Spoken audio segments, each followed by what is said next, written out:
the eastern border countries have a very different issue than the south or the north. The south, of course, is faced with the influx of people coming across the Mediterranean, and the north, in the Nordic areas, is another problem altogether. So on the one hand, Europe has some of the biggest challenges in migration, and they're also devoting probably the most attention to the question.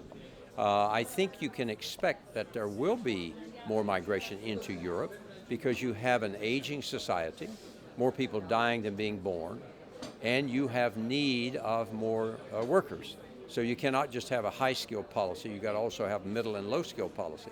Now, much of that influx will have to come from the global south, where there is a youthful population with a very slow job creation rate. So the smart thing to do is to start educating and informing publicly your citizens so that they understand they're going to need the migrants, and that migrants historically have been overwhelmingly positive for the country of origin and the country of destination. A lot of the fear is unfounded, but I think it's driven by three factors. Number one, the global economic and financial downturn, the depression. Secondly, it's driven by the post-9/11 security preoccupation that everybody is a potential terrorist.